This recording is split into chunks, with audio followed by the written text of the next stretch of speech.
Ayun, so good evening sa inyo guys. Ngayon po ay October 6, 2020. So Tuesday pa lang, mukhang madugong-madugo yung ating market ngayong araw na to. So nag-loss po yung ating PSEI index ng negative 0.48%. So actually mas mataas pa siya, no? Pero binawi na lang nung malapit na po yung closing natin. At bumalik na tayo dito sa 5,910.64 naman. Okay, so ito po yung mga top trendings natin. So, antid din ng galawan ngayong araw to. So, sabi ko nga doon sa post natin is parang meron po nangyaring giyera kasi halos lahat po is nagbagsakan yung mga umangat naman nung kahapon ng mga stocks po natin. So, ito po yung mga topic natin. Si Dito, si Now, si Chelsea, si IDC, Merrimart, ABS-CBN, and then sinama natin si Lopez, Nickel at ang ating PSEI index naman. So, bago po tayo magpatuloy guys, pakibasa po yung ating disclaimer. And then, as usual, sa mga bago nating kasama dyan, please don't forget to subscribe dito po sa ating Palabi Trader na YouTube channel. And then, i-click mo po yung notification bell mo para updated ka po lagi sa mga nire-reviews po natin. So, din akong kausapin dito sa ating Facebook account na Palabi Trader or i-follow mo na lang ako. And then, check nyo din kung ano yung pinopost ng mga kasama natin dito at yung mga comments po nila dito. So, minsan, meron po silang mga sinasabi na informative at makakatulong po sa atin kung medyo nahirapan tayo sa ating mga stocks naman. And then, follow mo na lang din ako dito sa aking Palabi Traders na Facebook page. So, nag-update din tayo dito regularly ng mga ina-upload natin sa ating Facebook account naman. And then, sabi ko sa inyo, ito yung pinakamahalaga sa atin, yung ating Twitter account na Palabi Trader. Kasi dito po, nagre-retweet po tayo ng mga news na posibleng maka-apekto po dun sa mga stocks natin. So, sabi nga natin, galing po sa mga reliable na news papers natin, halimbawa si mga inquirers or yung mga personalities na kilala natin, kagaya ni Miss April Tan. So, regular po silang nagpo-post and then nire-retweet din natin sila. Lalong-lalo na kung mayroong mga catalyst po yung mga stocks na tinitingnan po natin. So, halimbawa si Jollibee, so meron na naman siyang update kani-kanina lamang. So, basahin niyo po ito. And then, latest natin is yung confirmation ng show po ni ABS-CBN sa Channel 11 naman natin. Okay, so punta tayo dito sa ating PSEI index. So, hindi nga maganda yung ating PSEI index na naman. Although medyo nakabawi siya, nag-bounce siya dito sa ating MA9. Tignan natin dito sa kanyang 5-minute chart. Makita mo dito, pag open pa lang ng bell natin, halos dire-diretso na po na bumabagsak po yung ating stock. So, nag-recover na lang siya around 12:20. So, bago magkaroon ng closing, nagkaroon ng konting bargain hunting sa ating mga blue chips naman. Pero kung titignan mo, so matotal, karamihan po ng mga blue chips is medyo malalaki po yung mga bagsak nila. So nakita ko kanina dito sina Pure Gold, malaki yung bagsak. Si Jollibee, malaki din yung kanilang bagsak.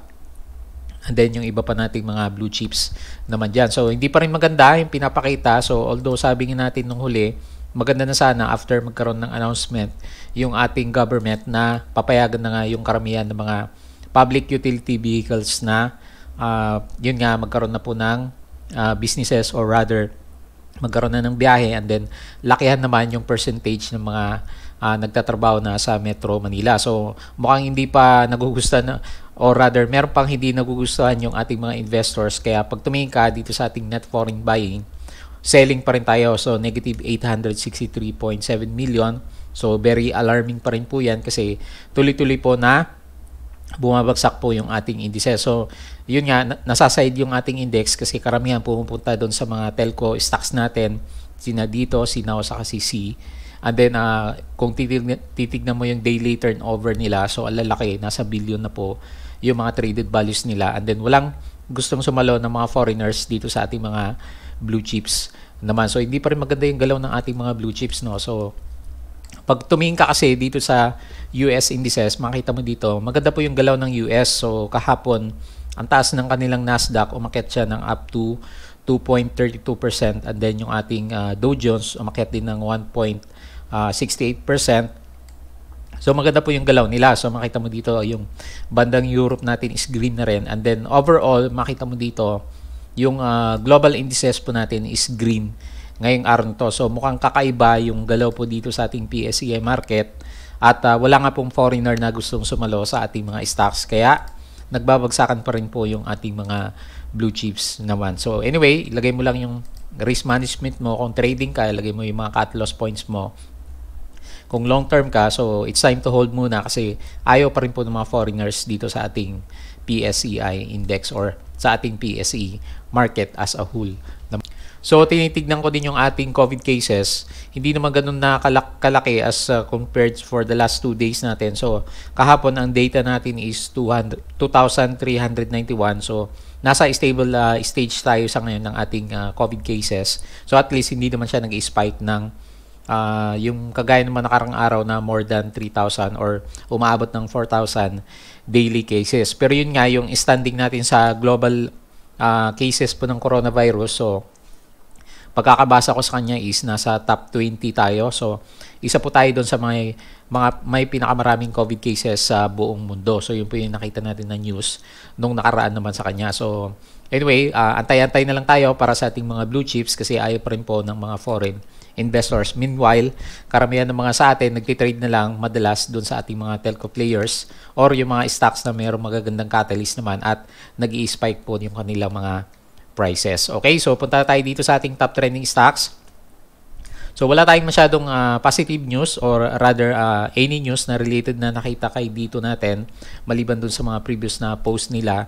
So makita mo dito medyo malakas po yung galawan nitong si dito natin. So mukhang nag-burst na yung bubble natin, yung dire-diretso po ng pag-akyat ni dito natin. So mukhang hanggang RSI 93. So mukhang sakto dun sa pinag-usapan natin nung nakaraan, di ba? Kung susukatin mo yung pinaka-peak niya nung nagkaroon siya ng telco wars. So halos inabot niya lang yung ating 8 pesos. So, siguro pinalaya yung mga dito sa area na to. And then yung RSI hindi na lumampas dito sa around RSI 93 natin. Ayan. So may hangganan din talaga yung pag-akyat po ng mga stocks natin kahit na puro good news po yung naririnig natin sa kanya. Kasi medyo malaki na po kasi yung galaw niya eh. Kung susukatin natin mula dito sa breakout natin sa around 3.6. So, halos more than 122% na po yung inakyat ng stocks natin. So, yung mga nakalagay ng milyon-milyon po yung pera dyan. So, tingin natin sila po yung nag-profit taking ngayong araw na ito. So, anyway, isang napakalaking indecision candle yung nakita natin sa kanya. So, ang dami sigurong na-whipsaw dito. So, kasi kung halimbawa dito, ang average mo is around 4 pesos, baka nag-TP ka na rin sa kanya kasi dire-diretso po yung pagbagsak niya. So, mula dito sa opening area natin, so, nag-close din tayo, no? Same din, 6.81. So, nag-drop siya ng 23.68%. So, ang laki niyan, di ba? And then, dito naman sa pinaka-peak natin na 8 pesos, so, nag-drop po tayo ng negative 35.11%. So, silipin natin sa 5-minute chart kung ano po yung nangyari dito sa stock natin si dito naman. So, makita mo dito sa stock natin si dito, tuloy-tuloy po yung pag-akyat niya, no? So, nag-open tayo, nagkaroon tayo kaagad ng malakas na gap up 3% or 2.91%. And then, makita mo dito, bago siya nagkaroon ng collapse ng kanyang price. So, yung ating 9-day moving average, yung ating manipis na blue line is nagsusupport sa ating mga prices. So, okay sana, di ba, kung wala pa yan. So, akala ko din, tataas pa ng tataas itong si dito natin, pero mukhang may hangganan din talaga yung pag-akyat niya. And then, nung nag-umpisa magkaroon ng dalawang malaking red candle dito, so tuloy-tuloy, nagbuhusan na po yung ating mga traders naman sa kanya. So, ang laki na kasi ng gain ng iba. And then, ngayong araw lang to is umakyat na siya ng 17% as compared for the last few days, diba? So, halos ganyan din, araw-araw yung galaw niya. Pero, ngayon, medyo nagkaroon na ng takutan sa kanya kasi masyadong mataas na nga po yung prices natin kay dito. Pero, kung titignan mo dito sa kanyang 5-minute chart, after magkaroon ng around 20 minutes na busan, so makita mo yung volume, pataas ng pataas, diba? So, lumalakas na lumalakas yung selling pressure. Pero pagdating dito sa candle natin na to, nagkaroon na siya ng retest sa body. At then, nag-bounce back naman yung ating stocks na si dito. So, laki din ng bounce back niya. So, umabot siya ng 28.22%. So, halos kalahati nung binagsak niya is binawi din po ng stock natin si dito naman. So, yun nga lang, hindi magandang premonition yung nakita natin sa kanya kasi marami na pong medyo matatakot sa kanya na bumalik after po magkaroon ng ganyang buhusan or siguro mayroong mga naipit dito sa area na to. So, medyo masakit yan kung hawak mo pa rin itong stocks natin na si dito naman. So, hanapin natin yung kanyang mga support sa resistance. Kaya nga lang kasi sa sobrang laki ng galaw niya, So, tingnan natin dito sa Fibonacci natin kung meron tayong makita sa kanya. Ang laki na kasi ng reference natin guys from 1 peso hanggang 8 pesos yung dinodrawing natin na Fibonacci level naman sa kanya. So, i-drag ko lang ng konti, palakihan natin to. And then, tingnan natin yung mga support levels niya. So, nagkaroon tayo ng bounce dito sa ating MA9. So, hindi niya kinaya yung ating support dito sa 0.382 Fibonacci.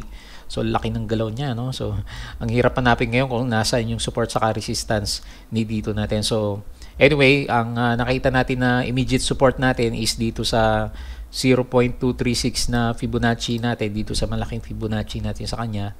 So, dito natin nilagay kasi medyo parabolic po yung ating price and then malaki na rin yung galawan naman niya. So, tumitingin na tayo sa isang medyo malaki na galaw po ng ating stock. So, pwede rin naman, ibatak mo dito sa medyo mas malapit para medyo yung galaw natin is masukat natin ng medyo tama ng konti, no? Pwede rin naman.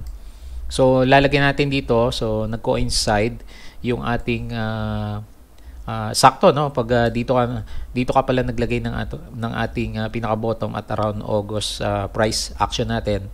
So, makita mo dito, nagkaroon tayo ng 0.5 Fibonacci bounce dito sa area na to. And then, ang nagsusupport sa atin ngayon is yung current or rather yung previous high peak natin dito sa 0.236 naman. Ayan, so lagay natin yung support natin, immediate support dito sa area na to. Since medyo wild na po yung mga swings natin, lalakyan natin ng konti yung mga resistance tsaka support area naman natin sa kanya. So pwedeng dito yung next na resistance mo kung babalik pa rin si dito natin. Pero dahil medyo malaki nga po yan, medyo marami nagkatukutan, as of this time, medyo tingin natin is karamihan dito is fearful or medyo selling yung interpretation natin sa candle natin ngayong araw na to. So, hanapin natin yung medyo mas malapit na support or resistance level natin sa kanya. So, siguro around 7.4 pesos naman. And then, yung mas malapit na ating support level is dito sa candle natin at around 6.2 pesos naman. Ayan. So, medyo mas realistic siguro yan kaysa yung nakita natin sa Fibonacci level natin. So, tanggalin ko na to. And then, yan na yung immediate support saka resistance naman natin. So, medyo nag-buckle up itong si dito natin. So, lakayin natin para mas madaling makita. So, bukas siguro kung tinitrade mo itong si dito, mas maganda tumingin sa 5-minute chart. Kasi mas madaling makita po yung galawan ng ating mga prices. So, hopefully bukas, ang makita naman natin sa kanya, magkaroon, kung sakaling bearish pa rin yung karamihan kasi nag-revive yung ating prices, pero baka may gustong lumabas dyan.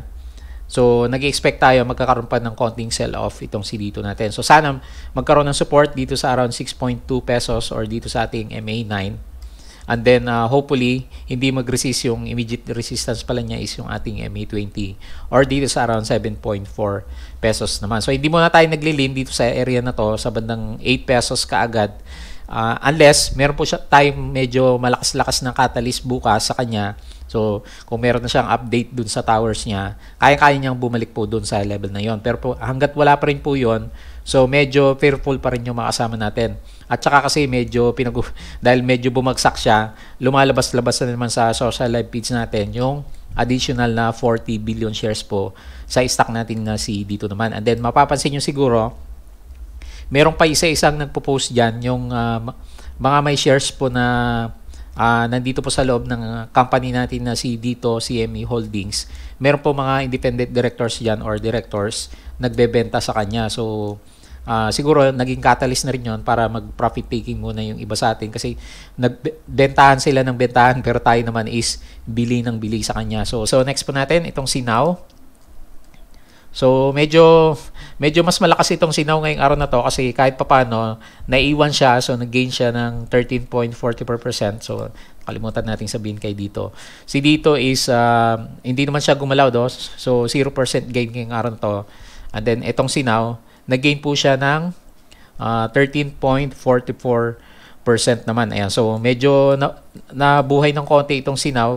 Pero, makita mo din, ang ganda kasi ng galaw nitong Sinaw eh. Umabot siya ng halos magsiling na to, no? So, umabot siya ng around 46%. So, yun nga, nagsabay-sabay lahat. Kung medyo marami kang hawak na stocks, mahirapan kang mag-decide kung alin dyan yung unahin mo naman na ibibenta. So, halos pares po sila ng galaw ng stock naman natin na si dito natin. So, tuloy-tuloy din siya for about 20 minutes or 30 minutes na nagkaroon siya ng negative price. Then, nag-recover siya dito sa may breakout area. Umakyat din po siya ng around 11.72% naman. So, yun nga lang, nakakapanghinayang, di ba? Pag mayroon kang hawak na now. So, 40% yung, or rather, ilang percent pa yung nawala sa kanya. So, mula dito sa closing hanggang doon sa taas is more than 28% yung nawala sa'yo kung hindi ka nakapag-TP dito sa pinakataas natin, 52 weeks high is 6.39 pesos naman. So, same kay dito, maglalagay tayo sa kanya ng Fibonacci. So, ito medyo mas madaling i-plot kasi medyo malalapit pa yung mga galaw ng ating mga prices. So, hindi nag-support yung kanina, yung ating 50% Fibonacci naman sa kanya. So, dito ko na ilalagay guys. So, pwede rin naman dito kung dito mo siya gustong ilagay. So, depende po sa tumitingin naman sa kanya. So, anyway, ito kasi nag-coincide dito sa may resistance yung ating Fibonacci 50% level. So, makita mo dito, medyo sinalo siya, malapit dito sa 0.618 na Fib level natin sa kanya. So, wala namang support dito sa area na to, no? Pero, siguro nag-take advantage yung iba kasi medyo takot nga po yung mga traders natin. So, mula sa opening, bumagsak pa siya ng more than 8% naman. So, marami kasing nagpanic dito sa area pero meron namang sumalo sa kanya. Balik tayo sa 5-minute chart. So, ganun din, di ba? Makita mo, yung volume ng naglabasan, malalaki din, di ba? So, makita mo malalaki. Pero yung volume naman ng sumalo sa kanya is, kung suma total neto sa kaneto is halos pares siya kasi ilang minutes to, 20 minutes lang, apat na malalaking red candle, and then yung sumalo sa kanya is ilang minutes naman, so more than 30 minutes. So halos magkapantay lang yung nagbuo saka yung sumalo sa stocks naman natin sinaw. So parang shake out din yung nangyari sa kanya kagaya po ng stocks natin na dito. Nga lang, hindi na magandang tignan na naman yung ating mga price action kasi nga isang malaking inverted hammer po sinaw ngayong araw to. Pero anyway, kung titignan mo sa chart base ka lang, so dahil green yung closing natin at then malaking volume, parang sinasabi niya gusto pa rin niyang umakyat itong si stocks natin na si Now naman. So ano yung catalyst natin kay Now for today? So meron kasing contrasting news. So unang-una yung bad news muna yung tignan natin. So unang-una, after ng trading natin around 2:31 PM, may nilabas na news itong si Inquirer.net. Sabi niya, Now Telecom not yet Philippines fourth telco. So ayon daw sa DICT to. So si Secretary Gringo Onasan, ang ating DICT secretary. So ang sabi niya, hindi daw official na fourth telco player po itong si Now Telecom natin. So tingnan natin kung ano yung galaw nito sa stocks natin na si Now bukas. So it's not a good news para sa kanya kasi parang kino-confirm ng isang officials natin na hindi pala siya yung ating fourth telco player. Pero anyway, ang sabi naman dito sa, kung babasahin mo ng buo yung news, ang sinasabi niya is marami naman talaga tayong telco players. So meron tayong 3 telco players, 3 major telco players, and then meron pa tayong actually there are about 40 telcos in the country naman. So maraming nabigyan ng frequency, yun nga lang, mga limited frequency na pwede mong sabihin na telco players din naman. So recently kasi na-approve yung National Telecommunications Commission Provisional Authority ni Now Telecom. So, kaya siya yung nag-claim na siya po yung ating fourth telco player. So, 4 lang kasi yung nasa isip natin during this time naman. Ayan. So, tignan po natin kung ano epekto nito bukas. And then, yung isa namang positive news sa kanya, so, meron pong disclosure na nilabas yung ating Now Corporation. So, ang sabi dito sa report na to, October 6, so bago lang to, di ba? Tingin natin, ito yung unang naging catalyst para umakyat po ng around 40% po yung galawan nitong si Now natin. So, ang sinasabi kasi dito, dati nag-subscribe itong si Mr. Mel Bilarde ng around 102 million common shares. So, laki po niya na equivalent to 5.75% equity in Now post-subscription at a price of 2.25. So, ang pagkakaintindi ko sa kanya, bumili siya ng 102 million shares kay Now Corporation at 2.25 pesos. So, yung may-ari bumili para gagamitin naman niya yung cash na proceeds mula dun sa equity infusion daw is gagamitin niya kay Now Telecom. Ayan. So, para magkaroon ng pondo itong si Now Telecom natin na papasok naman dito sa ating stock market by way of introduction naman. Okay, so daming contrasting news dito sa ating market. So asan yung support saka resistance level natin sa kanya? So since nandito yung candle natin, 'di ba? So ilalagay ko na dito ulit sa 50% Fibonacci. So lalagyan natin ng malalaking swings yung ating mga stocks sa ngayon kasi tingin natin magiging volatile po sila for the coming few days. Gawa nga po ng medyo malakas po yung mga profit taking naman sa kanila. So titingnan natin dito sa Fibonacci level natin kay now siguro at around 4.39. And then yung next na resistance is around 5.47 naman para nandito sa banda 0.382 yung ating current price level na Fibonacci level naman. Ayan. So tingnan nyo na maigi guys kung pumapasok kayo sa mga stocks natin kasi mag-expect na kayo ng mga volatile swings kasi nagkaroon na ng burst, kumbaga bubble burst nung mga dot-com burst natin around 2000 sa ating global markets. So nagkaroon na ng takutan dito sa mga stocks natin na telecoms. So yung iba dyan magkakaroon po ng mga wild swings naman. So hopefully yung volume na nakita natin dito kay now is nandiyan pa rin bukas naman para i-support na pabalikin yung taas natin. Kasi nung huli, di ba, nagkaroon din naman takutan dito sa area na to sa kanya. So naging gauge naman yon para maging yun yung kanya next swing naman. So eto bang previous high natin at around 6.39, yan ba yung susundan ni Now pag nag-list na po si Now Telecom natin? So kasi magkakaroon ang possible na magkaroon, so either magkaroon siya ng swing down dito sa area na to until ma-reach niya yung support natin or immediately tataas na siya kung meron siyang additional good news bukas. So parang ganito rin yung ini-expect ko na makita naman sa stock natin na si Now Telecom. So magkakaroon siya ng swing para makapag-establish ng support or kung malaki pa rin yung volume bukas, pwedeng magpatuloy siya, mag-retest dito sa around 5.47 pesos naman. So wag na muna tayong titingin dito sa RSI, although it's a warning sign kasi nasa overbought signal po siya. Kagaya nung nangyari naman sa stock natin na si dito CME Holdings naman. Okay, so yun po yung analysis natin sa kanya. Next natin si C. So medyo mahaba ba itong explanation natin. So ganun din. So nagkatakotan din kay C at mukhang nagkaroon din ng whipsaw dito sa area na to. So gaano kalaki yung binagsak ng prices natin kay C. So lagay natin dito, no. So 13.93%. So ang laki na rin 'yan. Kung i-compare or rather dito sa opening natin. Ang laki pala, negative 22.0%. And then bumawi na lang siya. Nag-recover siya ng malaki din, 16%, at nag-loss na lang siya ng negative 4.07%. So sabay-sabay yan guys. So anyway, same catalyst itong mga stocks natin. Pero dito kay C, meron tayong pampagulat na nyo sa kanya kasi meron siyang nilabas na disclosure, yung amendment sa kanyang Articles of Incorporation. So nabasa nyo na rin siguro to. Kagaya ni dito natin, yung inaantay natin na 40 billion shares, ito namang si C natin, yung kanyang authorized capital stocks na around 2 billion pesos, i-increase po niya up to 3.5 billion pesos at a par value of 1 peso yung nakalagay dito sa area na ito. Ayan. So, and then yung ibang preferred shares niya, pwede niyang i-convert or ibenta as a common shares naman. So, ganun po yung pagkaintindi natin sa kanya.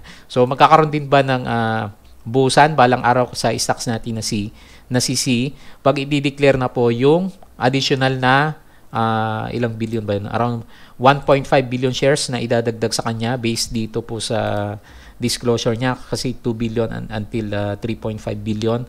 So magdadagdag din po ng shares itong si C. So mag-i-infuse din siya ng mga shares.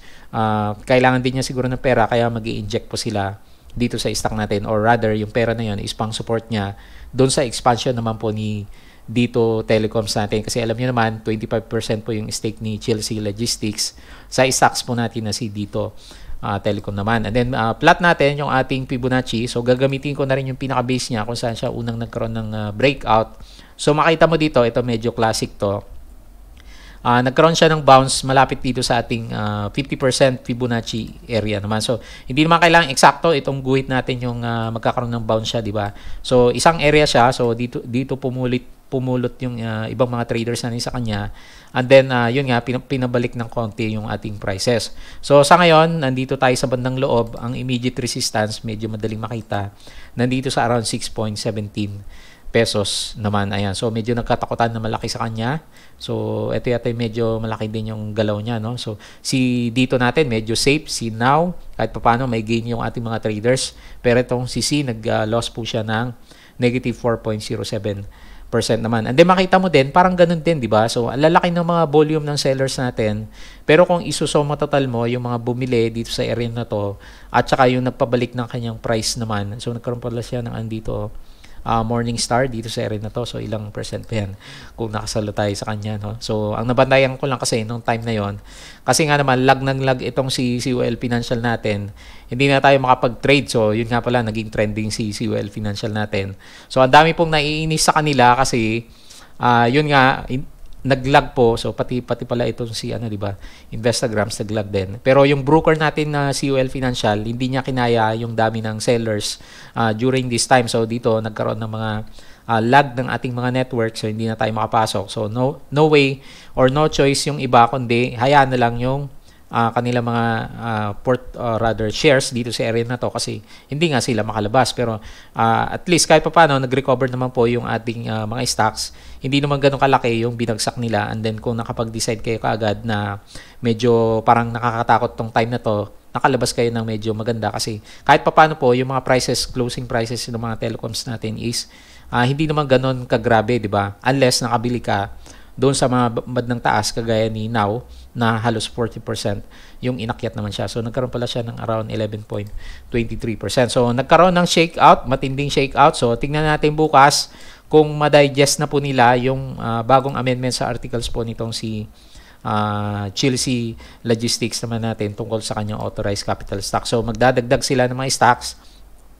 So, ang hindi na lang natin nakikita na magdadagdag ng shares is Now Corporation. So, abangan natin kung magkakaroon din siya ng ganong disclosures. Kasi medyo hindi maganda yon in the short term pag na-inject na po yung mga capital na yon kasi tayo po yung mag-absorb. So, kung walang masyadong bibili, yung tinatawag nila na dilution, yun nga, medyo babagsak po yung price kasi mas marami yung supply kaysa sa demand naman natin. So, yan lang muna yung tingin natin dito sa kay C natin. Yung support natin is dito sa 0.382 Fibonacci level naman natin. Okay? So, yan lang po muna yung tingin natin as of today. So, hopefully, makapag-plan na kayo kasi bukas mukhang magagalaw na naman yung ating mga stocks. Next po natin si IDC. So, ito yung medyo may warning yata tayo dito kahapon sa kanya, no? So, umakyat naman siya at niretest yung nilagay natin na immediate resistance sa kanya. Pero yun nga, nag-profit taking din. So, nagkasabay-sabay yata to, no? So, anong oras ba siya nagkaroon ng PP? Medyo mas maaga itong si IDC, no? Tingnan ko si dito.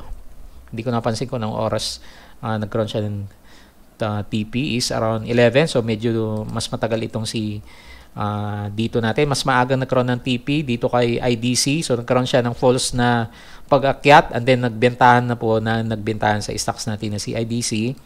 Meron siyang bounce dito. Laki din, no? Halos 9% yung binalik niya. Pero medyo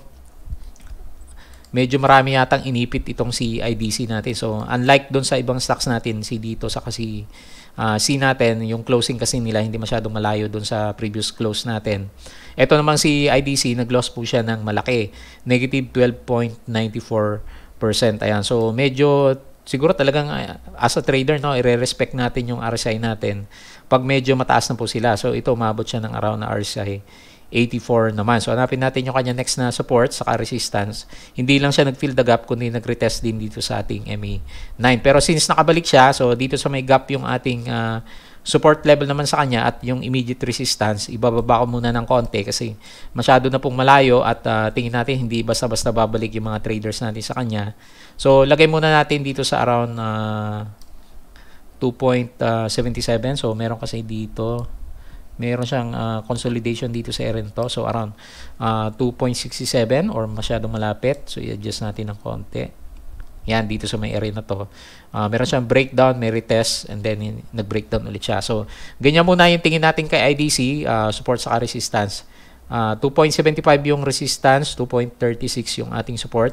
Pero yung sinasabi kasi ng candle natin sa ngayon, guys, medyo mas nagililin tayo na mag-retest siya dito sa ating MA9 naman kasi bearish yan. So, yung mga hindi nakawala sa kanya, so possible magkaroon sila ng negative sentiment kasi nga malaki po yung volume, so nakakatakot po yan. Malaki na red candle, bearish engulfing candle, plus meron ka pong malaking volume naman. So sana mag-support yung RSI natin bukas dito sa RSI 55. So yung MACD, laggard siya, so hindi siya nasa taas siya kasi yung prices natin is nasa taas pa rin naman. Pero hindi siya masyadong makapag-react kasi medyo delayed nga po itong MACD natin. So tanggalin ko to para hindi ka malito kasi medyo bearish po yung sentiment natin kay IDC naman. So sana mag-recover siya bukas kahit papaano para makalabas yung mga medyo naipit naman dito sa area na to kasi medyo mayroon siyang fake out. Nagkaroon po siya ng gap up dito sa area na to is umabot po siya ng 3.53% naman. Okay, so next po natin si Merrimart. So hindi pa rin gumagalaw si Merrimart. So nasa kulungan pa rin po si Merrimart at nag-loss nga siya ngayong araw na to. Negative 2.27%. So anyway, very bad sign yan. So nakailang beses na kasi siya na tinatry umakyat pero hindi niya kaya. So sana mag-support po yung ating RSI 50 and then medyo malaki yung volume pala, no? So parang gusto na naman niya mag-retest dito sa bandang baba. So medyo matagal yata tong consolidation po ni Merrimart. So tingnan natin maigi guys, baka maipit kayo na matagal. Kung nagkakaroon na ng mga store openings itong si Merrimart, ang sabi kasi medyo marami yung mag-open ngayong October. And then hindi pa rin po gumalaw yung prices natin or hindi maka-breakout sa 3.26. So pag-isipan mo na maigi kasi ang daming stocks na nagliliparan mawawalan ka ng chance kung nandito ka sa kulungan ni Merrimart naman natin or kung naniniwala ka talaga na pag nag-announce na itong si Merrimart is tataas din, hayaan mo muna yung investment mo naman sa kanya kung talagang investors ka sa stocks naman natin na si Merrimart. Yung nakita ko kasi sa kanya as short term lang po kasi trading po yung madalas ko naman gawin sa kanya. Okay, so tight consolidation po itong si Merrimart. Next natin si ABS-CBN. So ang laki din ng ng takutan dito kay ABS-CBN. So tingnan natin sa 5-minute chart. So ang daming nalugi ngayong araw na to. Kahapon ang daming kumita. Mukhang mas maraming nalugi naman ngayong araw na to. So nag-down siya. Mula sa kanyang peak is umabot siya ng laki negative 24%. Mula dun sa opening natin kahapon, nag-loss siya ng negative 14.93% naman. So kagaya ni IDC, nagkaroon din siya ng fake out. So nagkaroon siya ng gap up. Umakyat siya and then laki din 13%. So and then nagkaroon siya ng breakdown dito sa ating MA9 and hindi na po nakabalik yung ating prices sa kanya. So 'di ba ang usapan natin kahapon, rumors pa lang naman kasi yung pagpunta niya kay Zoe TV sa Channel 11. So wala pa siyang disclosure during this time, pero ngayong hapon hindi ko alam kung anong oras lumabas yung kanyang press release. Kasi ngayon, official na po na magkakaroon nga po ng show sa Channel 11 ni Zoe's new A to Z Channel 11. So, magkakaroon nga po ng broadcasting itong si ABS-CBN. So, tingnan natin bukas kung may reaction po itong si ABS-CBN kasi officially na po makapag-air na rin po ng program itong si ABS-CBN. So, kahit pa paano, magkakaroon po siya ng revenue kung meron siyang advertising during those times. So, yun nga lang, babayaran niya naman si Zoe TV natin, part po ng kanyang kikitain doon sa kanyang mga advertisements naman. So, tingnan natin bukas kung mag-react itong si ABS-CBN natin. So, yung support natin immediately is dito sa week ng ating candle at 8.3. So, nagkaroon ba ng bilihan during closing? So, wala siyang masyadong volume sa closing. So, hindi natin alam kung anong oras, hindi ko natignan ko ng oras lumabas po itong disclosure kung after ba ng closing ng ating market. Kasi kung sisilipin mo sa 5-minute chart, makita mo dito puro selling volume and then yung buying volume natin sa kanya is hindi masyadong malaki. So, bumalik siya. Halos 5% lang yung binalik nitong si ABS-CBN. So, sana mag-support yung ating support line dito and then yung immediate resistance natin sa kanya. Gamit ulit tayo ng Fibonacci kasi walang malapit na mga resistance saka support areas. And then, expand natin to. So, tingin tayo dito sa, ang immediate niya is dito sa 0.618 pero kung medyo malakas siya, so tingnan natin dito. So, meron kang candle dito. So, siguro around 0.5. So, ang pinaka-optimistic niya is around siguro dito sa 10.37 kung medyo good buys po sila with regards po dun sa news natin. or kung medyo hirap siya, dito lang muna tayo sa 9.75 pesos naman. Ayan. So bumalik yung ating RSI, and then yung MACD is okay lang yan kasi yung ating price naman is hindi po nag-close sa ilalim po ng breakout area naman natin sa kanya. Okay, so ganyan lang muna. Konti lang kasi hindi ko makita yung reaction niya at hindi ko pa napag-aralan na maigi kung yung press release po na sinasabi niya is lumabas during the trading. Kasi kung during the trading lumabas po yung news na to, dapat nag-react na itong si ABS-CBN dito sa ating charts. Pero kung medyo delayed nga po yung pagkalabas ng news na yan, so mas malaki po yung expectation natin sa kanya, baka pwede pong breakout siya ulit sa 10.53 pesos naman. So nawala yung aking guide. So lagay na lang muna natin dito sa may area na to around, balik ko yung aking guide, nawala siya. So, yung ating next na Fibonacci dito sa may 50% is around 9.78 pesos naman. Okay, so sinama natin si LPZ dito sa ating review. Kasi kasama din po naman ni ABS-CBN. Parehas din naman kay ABSP kung titignan nyo siya. So halos ganoon din po yung galaw. So sukatan nyo na lang po dito ng Fibonacci. Ayan, so assignment nyo para matuto din po kayo kung paano gumamit ng Fibonacci natin.